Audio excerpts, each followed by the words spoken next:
Hi hello welcome to social post finance. నేను మీ వాసి ఆచయ్య. ఎన్ఎఫ్ఓఎస్లో దేంట్లో ఇన్వెస్ట్ చేస్తే మనకి ప్రాపర్గా రిటర్న్స్ వస్తాయి. రైట్ నో మనతో మ్యూచువల్ ఫండ్ డిస్ట్రిబ్యూటర్ చెప్పేదర్ సార్ ఉన్నారనమాట. సార్ని ఇన్వైట్ చేసి ఫుల్ ఇన్ఫర్మేషన్ నేను ఈ వీడియోలో ఇస్తాను. సో వీడియోని ఎక్కడ కూడా స్కిప్ చేయకుండా ఎండ్ వరకు చూడండి. ఫ్రెండ్స్కి ఫ్యామిలీ మెంబర్స్కి షేర్ చేసి సోషల్ పోస్ట్ ఫినాన్స్ ఛానల్ని ఫాలో చేసేసేయండి. సో వీడియోలోకి వెళ్ళిపోదామా? చలో.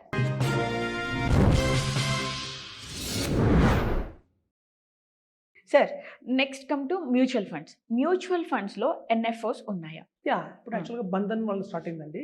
బంధన్ వాళ్ళు ఎన్ఎఫ్ఓ అనగానే మనందరికి తెలుసు 10 రూపీస్తో స్టార్ట్ అవుతుంది. న్యూ ఫండ్ ఆఫర్ అంటారు. ఇది ఎప్పుడైతే లాంచ్ అయిందో ఎన్ఎఫ్ఓ రూపంలో ఒక 14 days దాకా ఎన్ఎఫ్ఓలో అవైలబిలిటీలో ఉంటుంది. ఆ టైంలో ఎవరు ఇన్వెస్ట్మెంట్ చేసినా ఒక ఎస్ఐపి రూపంలో కావచ్చు, లేదా ఒక లంసంగా కావచ్చు, పెట్టిన వాళ్ళు 10 రూపీస్తోనే మనకి అలాట్ అవుతాయి యూనిట్స్ అన్ని. అయితే ఇప్పుడు మనం చూడండి, బంధన్ వాళ్ళది వచ్చిందంటే కాంట్రా ఫండ్ వచ్చింది. సో కాంట్రా ఫండ్ అనేది ఒక డిఫరెంట్ స్ట్రాటజీ ఉంటుంది. అందరూ తెలుసు రొటీన్గా large cap, mid cap, small cap, flexi cap, multi cap, ఇలా అందరూ తెలుసు. కానీ ఒక కాంట్రా ఫండ్ అనేది ఒక డిఫరెంట్గా ఉంటుంది. సో ఇది ఏంటి ఎలా పనిచేస్తుందో మనకి టెక్నికల్గా కాకుండా అర్థమయ్యే భాషలో చెప్తాను. ఇప్పుడు చూడండి, సపోజ్ ఒక టీసీఎస్ ఉంది స్టాక్, అలాగే ఇన్ఫోసిస్ ఉంది. సో టీసీఎస్, ఇన్ఫోసిస్ రెండు మంచి కంపెనీలే, మంచి సాఫ్ట్వేర్ కంపెనీలే. కానీ అందరూ టీసీఎస్ కొంటున్నారు తప్ప ఇన్ఫోసిస్ పట్టించుకోవట్లేదు. అప్పుడు ఏమవుతుందంటే మార్కెట్లో దీని స్టాక్ వాల్యూ పెరగదు, ఎందుకంటే ఎవరు ఎక్కువ మంది ఇన్వెస్ట్మెంట్ చేయట్లేదు. కానీ ఈక్వల్లీ గుడ్, ఈక్వల్లీ టీసీఎస్కి కొంచెం సపోర్ట్ ఇస్తుంది, దానికి కాంపిటీటర్గా ఉంటుంది. ఫైన్. అప్పుడు ఏమవుతుందంటే వాల్యుయేషన్ హెచ్డిఎఫ్సికి పెరుగుతుంది, ఇది తగ్గుతుంది అనమాట. సో వీళ్ళు ఇప్పుడు ఏం చేస్తారంటే ఈ ఇన్ఫోసిస్ ను కొంటారు. సో ఏదైతే సెకండ్ పొజిషన్ లో ఉన్న స్టాక్ కొంచెం అండర్ వాల్యూలో దొరుకుతుందో దాన్ని వినిపించేస్తారు అనమాట. ఆబ్వియస్ గా రొటీన్ గా మార్కెట్ లో మళ్ళీ ఇది పైకి వస్తుంది ఓ రోజుకి. ఇప్పుడు చూడండి, హెచ్డిఎఫ్సి బ్యాంక్, ఐసిఐసి బ్యాంక్ తీసుకుందాం. హెచ్డిఎఫ్సి బ్యాంక్ అందరూ కొంటున్నారు, కానీ ఐసిఐసి బ్యాంక్ పెద్ద కొనట్లేదు అనుకోండి. ఇక్కడ ఏమైంది, నెంబర్ 2లో ఐసిఐసి బ్యాంక్ ఉంది. సో ఎప్పుడు కూడా ఈ కాంట్రవర్షియల్ ఏం చేస్తారంటే నెంబర్ 2ని కొంటూ వెళ్తారు, నెంబర్ 2, నెంబర్ 3. సో ఏవైతే ఈక్వల్లీ గుడ్ ఉండాలి, టాప్ పీపుల్ కి ఈక్వల్ గా గుడ్ ఉండాలి, మంచి కాంపిటేటర్ అయి ఉండాలి మార్కెట్ లో, సేమ్ తక్కువ అంటర్ వాల్యూ దొరకాలన్నమాట. అదే కాంట్రా ఫండ్. సో ఇట్లాంటివి అంత అర్థమయ్యేలా చెప్తున్నాను. సో ఇట్లాంటి కాంట్రా ఫండ్ మనకు ఆల్రెడీ మార్కెట్ లో 2-3 కాంట్రా ఫండ్స్ ఎప్పటి నుంచో ఉన్నాయి. ఎస్బీఐ వాళ్ళది కావచ్చు, లేకపోతే ఇన్వెస్ట్కో ఇండియా వాళ్ళది కావచ్చు. వాళ్ళ రిటర్న్స్ చూస్తే లాస్ట్ 10 years 5 years చూస్తే కూడా ప్రామినెంట్ రిటర్న్స్ అయితే బాగా వచ్చాయి. సో ఇప్పుడు ఎవరైనా అనుకుంటారు, అరే మంచి కాంట్రా ఫండ్ నేను మిస్ అయ్యాను, ఆల్రెడీ వాటి ఎన్ఏవిస్ మోర్ దాన్ 50 రూపీస్ 100 రూపీస్ నడుస్తున్నాయి, ఇప్పుడు ఏదైనా ఇండియాలో ఇంకో మంచి కాన్సెప్ట్ వస్తుంది ఇలాంటి కాంట్రా ఫండ్ తో అంటే కనుక బంధన్ మనం తీసుకోవచ్చమ్మా. ఇప్పుడు బంధన్ వాళ్ళది ఏంటంటే మనం చూసాం, ఈవెన్ లాస్ట్ 10 years తీసుకున్నా కూడా వాళ్ళు ప్రామినెంట్ గా కన్సిస్టెన్సీగా రిటర్న్స్ అయితే ఇస్తున్నారు. ఈవెన్ స్మాల్ క్యాప్ లో కూడా వాళ్ళు చాలా నెంబర్ 1 గా ఉన్నారు. అలాగే వాళ్ళు మంచి మంచి ఫండ్ హౌస్ అనమాట, ఇది best of best fund house. Even SIF లో కూడా వాళ్ళు వచ్చారు, మధ్య అందరూ ఎస్ఐఎఫ్ లో వస్తున్నారు. అలాగే బంధన్ వాళ్ళు ఎస్ఐఎఫ్ కూడా స్టార్ట్ అయిపోయింది, ఎస్ఐఎఫ్ లో కూడా చాలా బాగా రాణిస్తున్నారు. సో ఇక్కడ మీరు చూస్తే ఈ కాంట్రా ఫండ్ లో ఎవరు ఇన్వెస్ట్మెంట్ చేయాలి అంటే, ఇప్పుడు చూడండి, జనరల్ గా అందరూ large cap, mid cap, small cap అన్ని పెట్టేసి ఉన్నాము. కొంచెం ఇప్పుడున్న మార్కెట్ కండిషన్స్ లో ఇంకా ఏదైనా మంచి ఆప్షన్ ఉందా, ఒక 6th ఫండ్ గా ఆప్షన్ ఏమన్నా ఉందా అన్న వాళ్ళందరూ కూడా మనకి కాంట్రా ఫండ్ లో ఇన్వెస్ట్మెంట్ చేసుకోవచ్చు. అయితే ఇక్కడ బంధన్ తో పాటు ఇంకా ఏదైనా అడిషనల్ గా ఏదైనా ఎస్ఐపి రూపంలో చేసుకోవచ్చు. ఇందులో ఇంకా ఏదైనా మంచి ఫండ్స్ అని చెప్పాలి అంటే మాత్రం ఇప్పుడు చూడండి, ఫస్ట్ మేము చెప్పేది ఏంటంటే ఓవర్ వాల్యూ ఉన్న కంపెనీస్ ఏవైతే ఉంటాయో, అంటే ఎప్పటి నుంచో సుదీర్ఘంగా మార్కెట్లో ఉంటున్న ఫండ్ హౌసెస్ చూస్తే వాటిలో ఏయూఎమ్స్ అంటారు, అంటే అసెట్ అండర్ మేనేజ్మెంట్ అంటారు. అవన్నీ 1,00,000 కోట్లు దాటిపోతాయో వాటిని వదిలేయండి, ఎందుకంటే వాటిలో ఫర్దర్ గా రిటర్న్ అయితే రాదు మీకు. అవన్నీ ఎప్పటి నుంచో పెట్టుకున్న వాళ్ళకి వచ్చింది, కానీ మీకు కాదు. సో ఇప్పుడు ఎవరైనా జెన్జీ కొత్తగా వస్తున్నారు, నేర్చుకుంటున్నారు, స్టాక్స్ మీద, మ్యూచువల్ ఫండ్స్ మీద అవగాహన పెంచుకుంటున్నారు. ఇప్పుడు వీళ్ళు తీసుకోవాల్సిన ఫండ్ హౌసెస్ ఏంటంటే ఇట్లాంటి ఫండ్ హౌసెస్.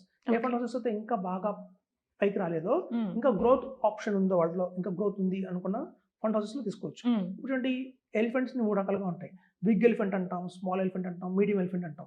బిగ్ ఎలిఫెంట్ పరిగెత్తలేదు, ఇంకా అయిపోయింది, దాన్ని అది ఓల్డ్ ఏజ్ అయిపోయింది. ఇప్పుడు దాని మీద సవారీ చేస్తే ఏం లాభం లేదు, యుద్ధంలో గెలవడం ఓడిపోతాం. మనం కొంచెం అలానే మీడియం తీసుకోవాలి, ఇంకా స్మాల్ కూడా తీసుకోకూడదు, ఎందుకంటే స్మాల్ యుద్ధంలో పనికిరాదు. సో మీడియం గా ఉన్నది అయితే కొంచెం యంగ్ గా ఉంటుంది, అడల్ట్ గా ఉంటుంది, స్ట్రెంత్ ఎక్కువ ఉంటుంది, మనకి బాగా హెల్ప్ చేస్తుంది. సో కాబట్టి ఇంకా కొత్తగా వచ్చే ఫండ్ హౌసెస్ చాలా ఉన్నాయి, లైక్ అపాకస్ అని, లేకపోతే ఫ్యూచర్ లో కార్నియన్ ఒక ఫండ్ హౌస్ వస్తుంది. అది కూడా మ్యూచువల్ ఫండ్స్, అంటే పిఎంఎస్ చేస్తారు వాళ్ళు, ఎప్పటి నుంచో ఇండియాలో పిఎంఎస్ చేస్తున్నారు, ఇప్పుడు వాళ్ళు మ్యూచువల్ ఫండ్స్ వస్తున్నారు అనమాట. అలా పిఎంఎస్ నుంచి మ్యూచువల్ ఫండ్స్ వస్తున్న కంపెనీలలో చూస్తే మనకి ఏఎస్కే అని ఒక కంపెనీ ఉంది, అది ఇంకా లాంచ్ అవుతుంది కొత్తగా. అలాగే మనకి అపాకస్ ఆల్రెడీ స్టార్ట్ అయిపోయింది, ట్రస్ట్ ఆల్రెడీ స్టార్ట్ అయిపోయింది. అలాగే చూస్తే మీకు ఇది మనం అనుకుంటున్నాము, మనకి కార్నియన్. ఓకే. సో ఇవన్నీ ఎలా అంటే స్మాల్ ఎలిఫెంట్స్ అన్నమాట. అంటే వీడికి ఇంకా వచ్చి 5 ఏళ్ళు అవ్వలేదు. ఇంకా 2 ఏళ్ళు 3 ఏళ్ళు అయింది. కొత్త ఇంకా రాబోతున్నాయి. పర్మిషన్ తీసుకున్నాయి సెబీ దగ్గర నుంచి. ఇంకా లాంచ్ అవ్వలేదు. సో ఇట్లాంటివి కూడా మళ్ళీ రిస్కే. ఎందుకంటే మనం ప్రూవ్ చేసుకోవాలి కదా. అట్లీస్ట్ 5 ఇయర్స్ 10 ఇయర్స్ అయితే మనం చెప్పొచ్చు. ఓకే వీళ్ళు కొంచెం బాగానే చేస్తున్నారు అని చెప్పి. సో అట్లా మనం స్మాల్ ఎలిఫెంట్స్ లాగా చిన్న కంపెనీలు తీసుకోకూడదు. అలాగే జెయింట్ ఎలిఫెంట్స్ తీసుకోకూడదు. సో మీడియంగా ఉన్న ఫండ్ హౌసెస్ అయితే ఉంటాయో లైక్ బంధన్ కావచ్చు, ఎడల్వైజ్, ఇన్వెస్కో ఇట్లాంటివన్నీ కూడా ఇప్పుడు నా జనాలకి ఇవి ఎక్సలెంట్ ఫండ్ హౌసెస్ అనమాట. సో అట్లాంటి వాటి నుంచి వచ్చిందే మనకి ఇప్పుడు వచ్చిన ఎన్ఎఫ్ఓ కాబట్టి బంధన్ ఎన్ఎఫ్ఓ ఇది చాలా బాగుంటుంది. సో మనం ఎప్పుడు కూడా చాలా మంది చేసే పెద్ద పొరపాటు ఏంటంటే small cap, mid cap, large cap, thematic అని సెలెక్ట్ చేస్తారు తప్ప అలా కాదు సెలెక్ట్ చేసుకోవాల్సింది. ఈవెన్ ఫండ్ హౌసెస్ లో కూడా మీరు చాలా డిఫరెన్స్ అయితే ఉంది. బాగా పేరున్న ఫండ్ హౌసెస్ లో చేయకండి, అందులో వాల్యూమ్స్ పెరిగిపోతాయి. ఇప్పుడు చూడండి బ్రాండ్ అనగానే అందరూ పెరుగుతారు. మనకి జనరల్ గా ఒక షాపింగ్ మాల్ కావచ్చు, ఏదైనా సినిమా వచ్చినా కూడా ఒక పెద్ద హీరో అందరూ వచ్చేస్తారు. కానీ ఎవరు రాంది ఏంటంటే కొంచెం మీడియం గా. సో మనం తీసుకుంటే కూడా ఎలా ఉండాలంటే చూజీగా ఉండాలి. ఎప్పుడంతా కాంపిటీషన్ పెరిగిపోయింది, మ్యూచువల్ ఫండ్ హౌసెస్ లో కూడా చాలా కాంపిటీషన్స్ ఎక్కువ అయిపోయినాయి. ఎక్కువ ఫండ్స్ వచ్చేసరికి కన్ఫ్యూజన్ కూడా ఎక్కువ ఉంటుంది. సో ఎక్కడ ఎక్కువ జనాలు పెరుగుతున్నారు దాన్ని వదిలేసి సెకండ్ తీసుకుంటే మాత్రం మనకి ఎక్సలెంట్ రిటర్న్స్ అయితే వస్తాయి. సో అట్లాంటి వాటిలో మనకి బంధన్ వస్తుంది. ఇట్లా డిఫరెన్షియేట్ చేసుకొని చెప్తాను. Okay, thank you so much sir. So ఇదండి ఇవాటి వీడియో. సో ఒకవేళ మీకు చక్రధర్ సార్తో మాట్లాడాలనిపిస్తే మాత్రం సార్కి సంబంధించిన ఇన్ఫర్మేషన్ లైక్ కాంటాక్ట్ నెంబర్ కానివ్వండి, అడ్రస్ కానివ్వండి, నేను స్క్రీన్ మీద మెన్షన్ చేస్తాను. మీకు మ్యూచువల్ ఫండ్స్ మీద ఏమైనా డౌట్స్ ఉన్నా కానీ మీరు ఫండింగ్ చేయాలన్నా సరే సార్తో ఒకసారి మాట్లాడి సజెషన్స్ తీసుకోవడం అనేది బెస్ట్ ఆప్షన్ అని చెప్పేసి నా సజెషన్. సో ఇంకో గెస్ట్తో నేను మళ్ళీ మీ ముందుంటాను. అంతవరకు సోషల్ పోస్ట్ ఫినాన్స్ ఛానల్ని ఫాలో చేయండి. So this is Vasavi Acharya signing off.